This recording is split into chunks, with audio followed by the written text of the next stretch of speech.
Chapter 3. Connie was aware, however, of a growing restlessness. Out of her disconnection, a restlessness was taking possession of her like madness. It twitched her limbs when she didn't want to twitch them.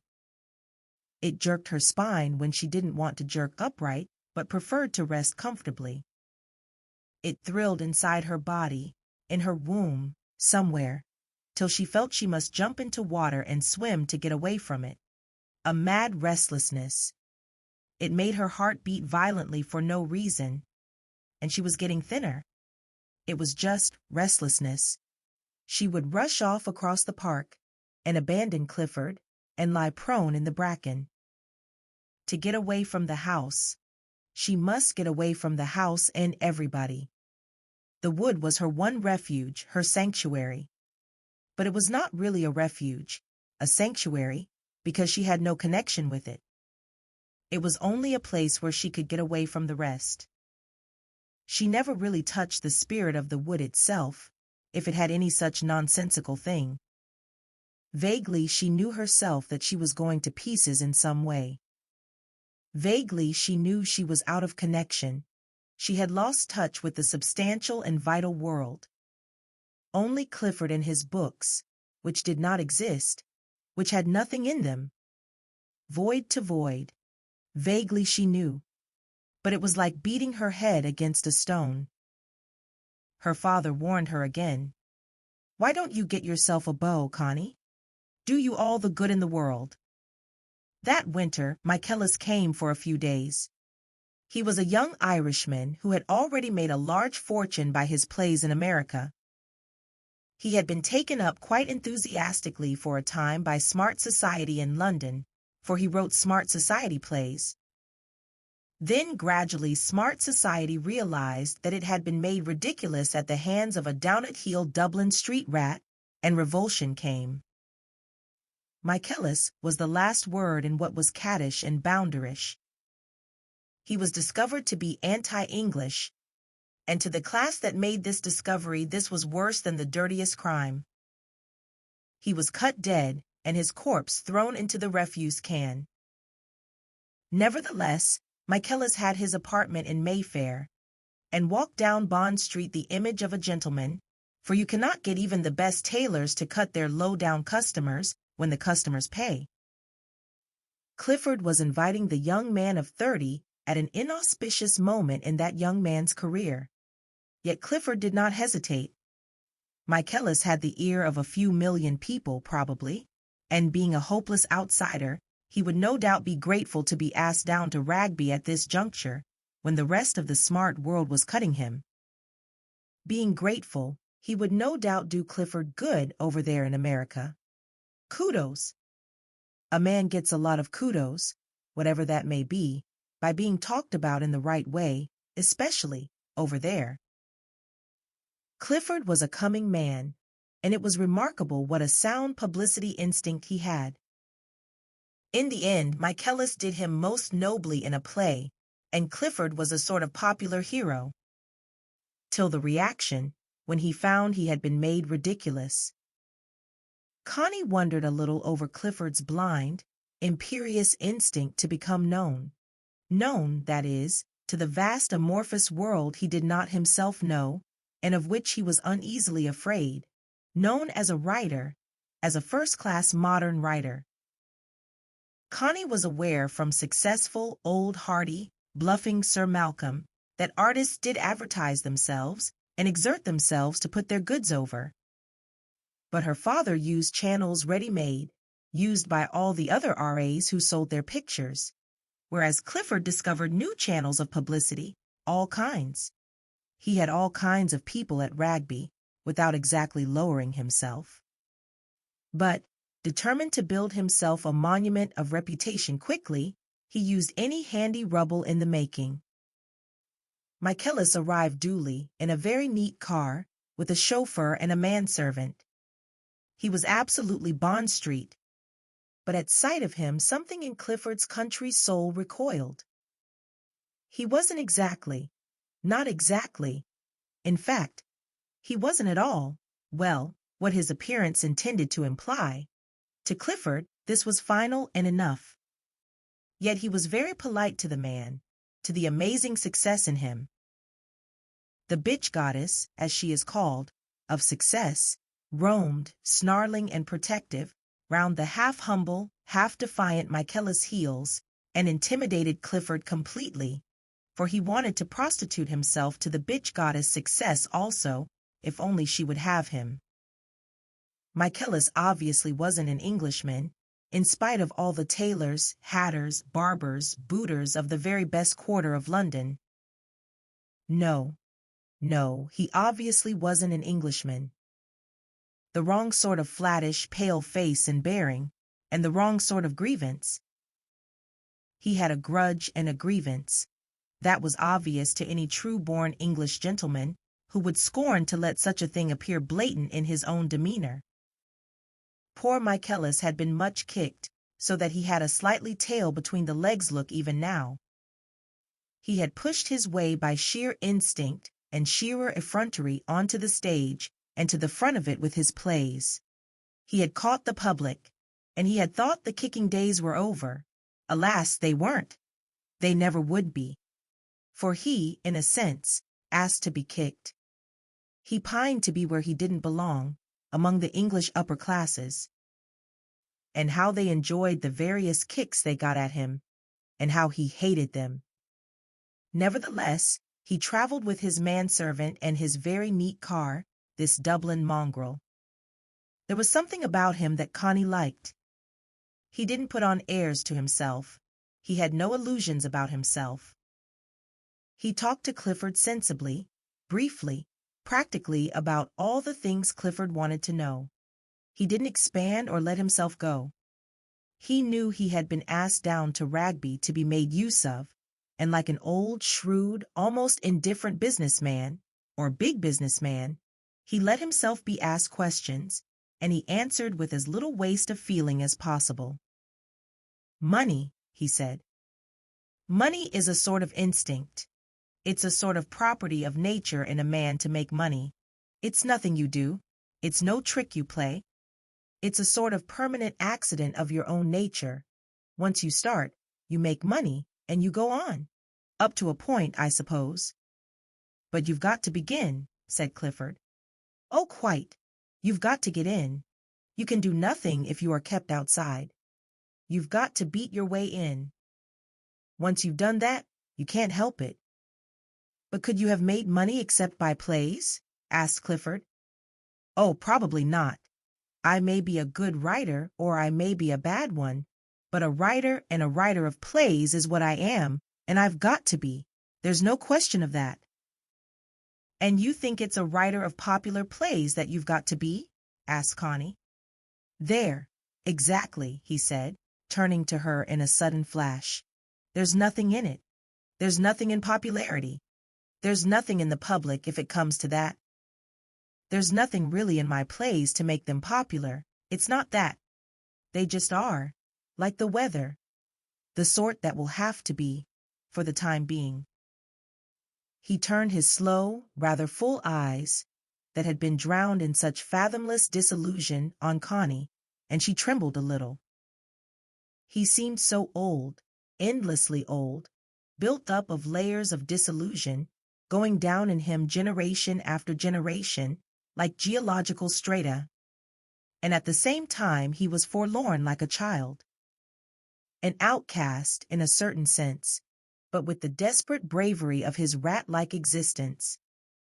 At least it's wonderful what you've done at your time of life, said Clifford contemplatively. I'm 30. Yes, I'm 30, said Michaelis, sharply and suddenly, with a curious laugh, hollow, triumphant, and bitter. And are you alone? Asked Connie. How do you mean? Do I live alone?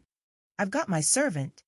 He's a Greek, so he says, and quite incompetent, but I keep him. And I'm going to marry.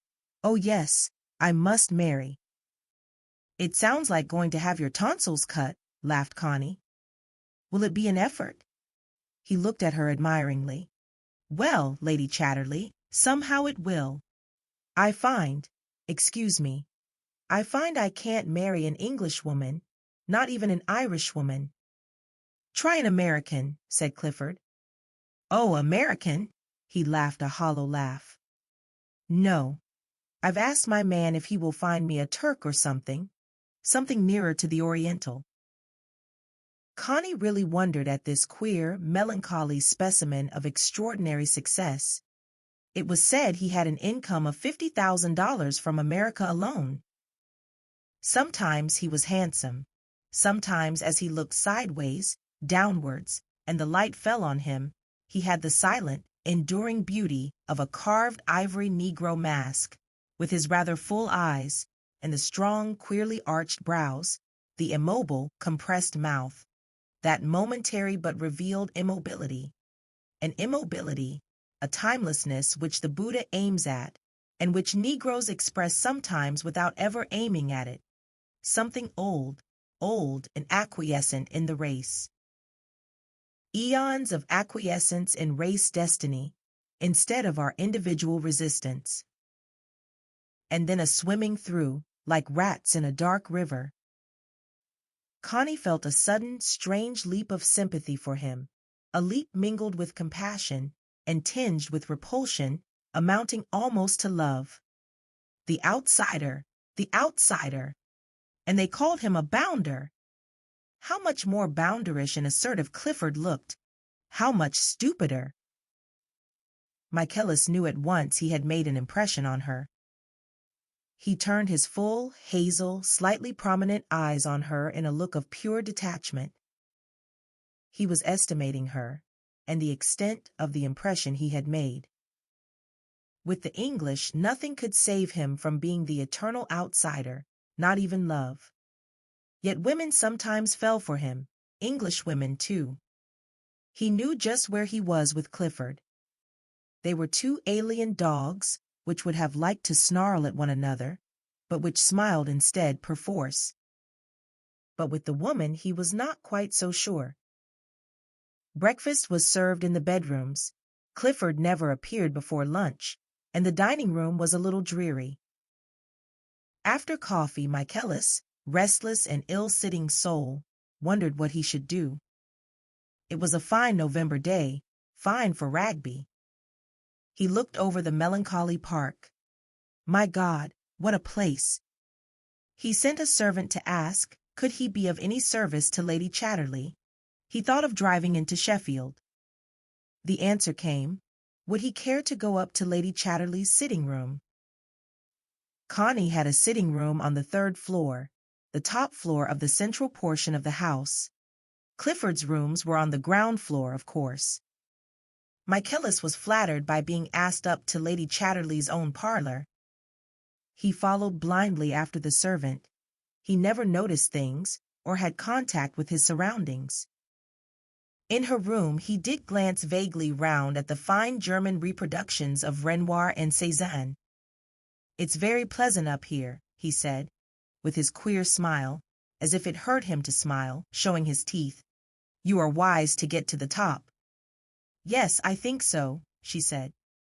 Her room was the only gay, modern one in the house, the only spot in Wragby where her personality was at all revealed.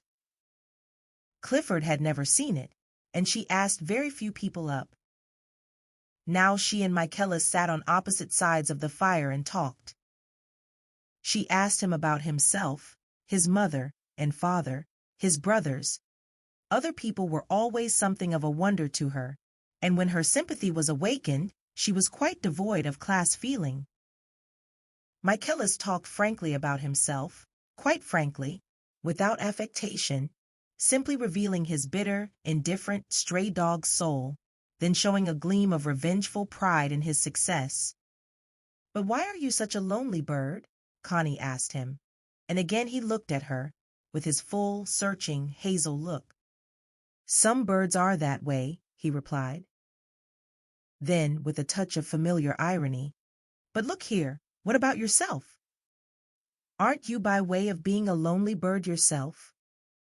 Connie, a little startled, thought about it for a few moments, and then she said, only in a way, not altogether, like you.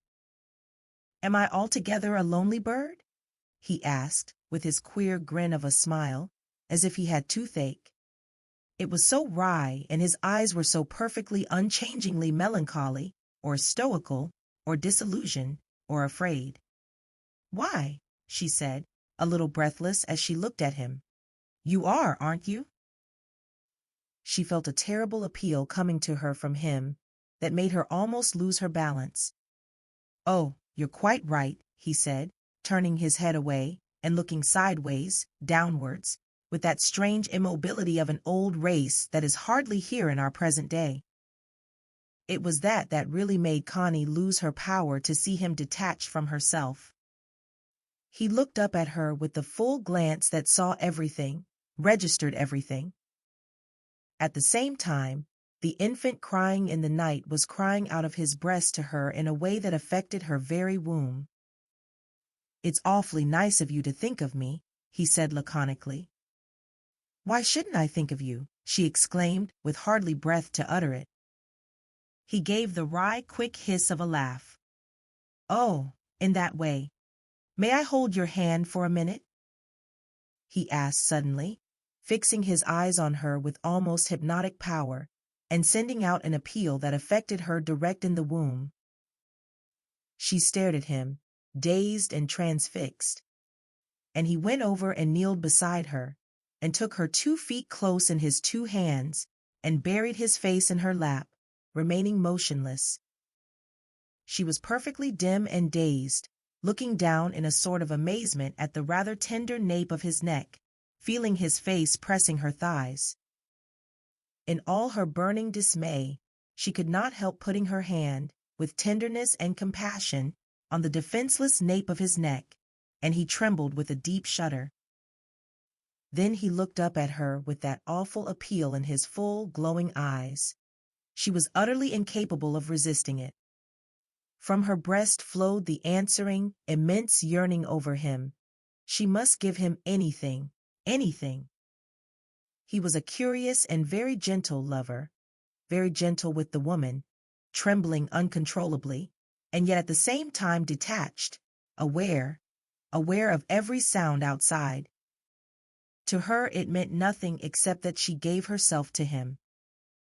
And at length he ceased to quiver any more, and lay quite still, quite still. Then, with dim, compassionate fingers, she stroked his head that lay on her breast.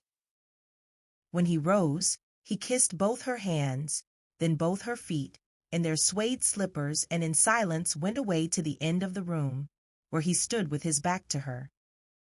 There was silence for some minutes. Then he turned and came to her again as she sat in her old place by the fire. "And now I suppose you'll hate me," he said in a quiet, inevitable way. She looked up at him quickly. "Why should I?" she asked. "They mostly do," he said. Then he caught himself up. "I mean, a woman is supposed to."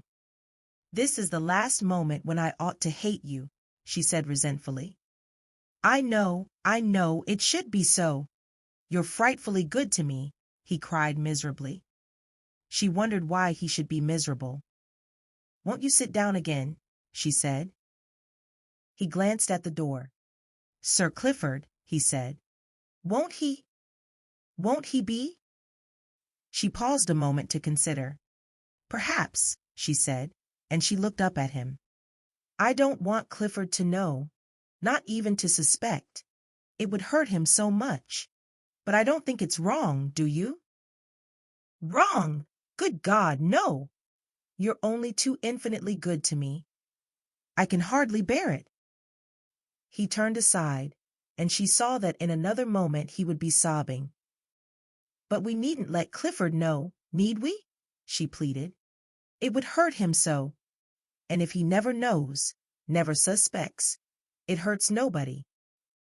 "Me," he said, almost fiercely. "He'll know nothing from me. You see if he does. Me give myself away. Ha! Ha!" He laughed hollowly, cynically at such an idea. She watched him in wonder. He said to her, "May I kiss your hand and go? I'll run into Sheffield, I think, and lunch there if I may, and be back to tea. May I do anything for you? May I be sure you don't hate me?" And that you won't," he ended with a desperate note of cynicism. "No, I don't hate you," she said. "I think you're nice." "Ah," he said to her fiercely, "I'd rather you said that to me than said you love me. It means such a lot more. Till afternoon, then. I've plenty to think about till then." He kissed her hands humbly and was gone. "I don't think I can stand that young man," said Clifford at lunch. "Why?" asked Connie. "He's such a bounder underneath his veneer, just waiting to bounce us." "I think people have been so unkind to him," said Connie. "Do you wonder? And do you think he employs his shining hours doing deeds of kindness?" "I think he has a certain sort of generosity." "Towards whom?" "I don't quite know." "Naturally you don't. I'm afraid you mistake unscrupulousness for generosity." Connie paused. Did she? It was just possible. Yet the unscrupulousness of Michaelis had a certain fascination for her. He went whole lengths where Clifford only crept a few timid paces. In his way he had conquered the world, which was what Clifford wanted to do. Ways and means? Were those of Michaelis more despicable than those of Clifford? Was the way the poor outsider had shoved and bounced himself forward in person, and by the back doors, any worse than Clifford's way of advertising himself into prominence? The bitch goddess, Success, was trailed by thousands of gasping dogs with lolling tongues. The one that got her first was the real dog among dogs, if you go by Success, so Michaelis could keep his tail up. The queer thing was, he didn't. He came back towards tea time with a large handful of violets and lilies and the same hangdog expression. Connie wondered sometimes if it were a sort of mask to disarm opposition, because it was almost too fixed. Was he really such a sad dog? His sad dog sort of extinguished self persisted all the evening, though through it Clifford felt the inner effrontery. Connie didn't feel it, perhaps because it was not directed against women, only against men, and their presumptions and assumptions. That indestructible inward effrontery in the meager fellow was what made men so down on Michaelis. His very presence was an affront to a man of society, cloak it as he might in an assumed good manner. Connie was in love with him, but she managed to sit with her embroidery and let the men talk, and not give herself away. As for Michaelis, he was perfect, exactly the same melancholic, attentive, aloof young fellow of the previous evening, millions of degrees remote from his hosts, but laconically playing up to them to the required amount, and never coming forth to them for a moment. Connie felt he must have forgotten the morning. He had not forgotten, but he knew where he was, in the same old place outside, where the born outsiders are. He didn't take the love-making altogether personally. He knew it would not change him from an ownerless dog, whom everybody begrudges its golden collar, into a comfortable society dog. The final fact being that at the very bottom of his soul he was an outsider, an antisocial, and he accepted the fact inwardly, no matter how Bond Streety he was on the outside. His isolation was a necessity to him, just as the appearance of conformity and mixing in with the smart people was also a necessity. But occasional love, as a comfort and soothing, was also a good thing, and he was not ungrateful. On the contrary, he was burningly, poignantly grateful for a piece of natural, spontaneous kindness, almost to tears. Beneath his pale, immobile, disillusioned face, his child's soul was sobbing with gratitude to the woman, and burning to come to her again, just as his outcast soul was knowing he would keep really clear of her. He found an opportunity to say to her, as they were lighting the candles in the hall, "May I come?" "I'll come to you," she said. "Oh, good." He waited for her a long time, but she came. He was the trembling, excited sort of lover, whose crisis soon came and was finished. There was something curiously childlike and defenseless about his naked body, as children are naked. His defenses were all in his wits and cunning, his very instincts of cunning, and when these were in abeyance, he seemed doubly naked and like a child, of unfinished, tender flesh, and somehow struggling helplessly. He roused in the woman a wild sort of compassion and yearning, and a wild, craving physical desire. The physical desire he did not satisfy in her. He was always come and finished so quickly, then shrinking down on her breast, and recovering somewhat his effrontery while she lay dazed, disappointed, lost.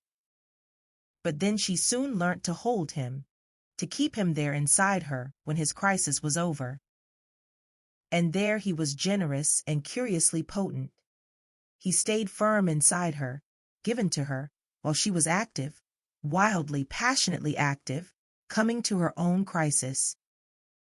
And as he felt the frenzy of her achieving her own orgasmic satisfaction from his hard, erect passivity, he had a curious sense of pride and satisfaction.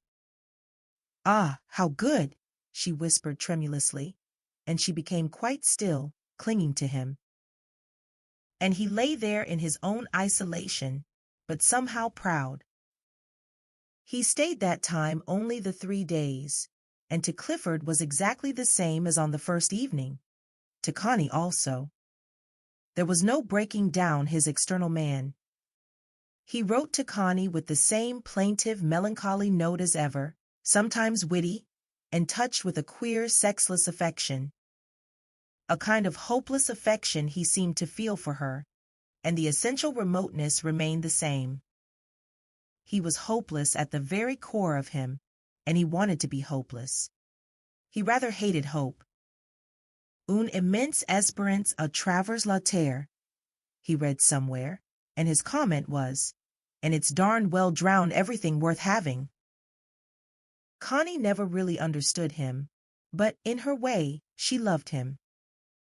And all the time she felt the reflection of his hopelessness in her. She couldn't quite love in hopelessness, and he, being hopeless, couldn't ever quite love at all. So they went on for quite a time, writing and meeting occasionally in London. She still wanted the physical, sexual thrill she could get with him by her own activity, his little orgasm being over, and he still wanted to give it her, which was enough to keep them connected. And enough to give her a subtle sort of self-assurance, something blind and a little arrogant. It was an almost mechanical confidence in her own powers, and went with a great cheerfulness. She was terrifically cheerful at Wragby. And she used all her aroused cheerfulness and satisfaction to stimulate Clifford, so that he wrote his best at this time and was almost happy in his strange, blind way. He really reaped the fruits of the sensual satisfaction she got out of Michaela's male passivity erect inside her. But of course he never knew it, and if he had, he wouldn't have said thank you. Yet when those days of her grand, joyful cheerfulness and stimulus were gone, quite gone, and she was depressed and irritable, how Clifford longed for them again. Perhaps if he'd known, he might have wished to get her and Michaela's together again. Dive into Lady Chatterley's Lover with EchoTales Audiobooks and unlock a deeper connection to D.H. Lawrence's timeless tale of passion and freedom. Enhance your experience and retention by pairing our narration with your choice of a physical or Kindle book. Ready for a transformative literary journey? Find your perfect format via the link in the description. Join us in rediscovering this classic. Read smarter, remember more. Get your copy now.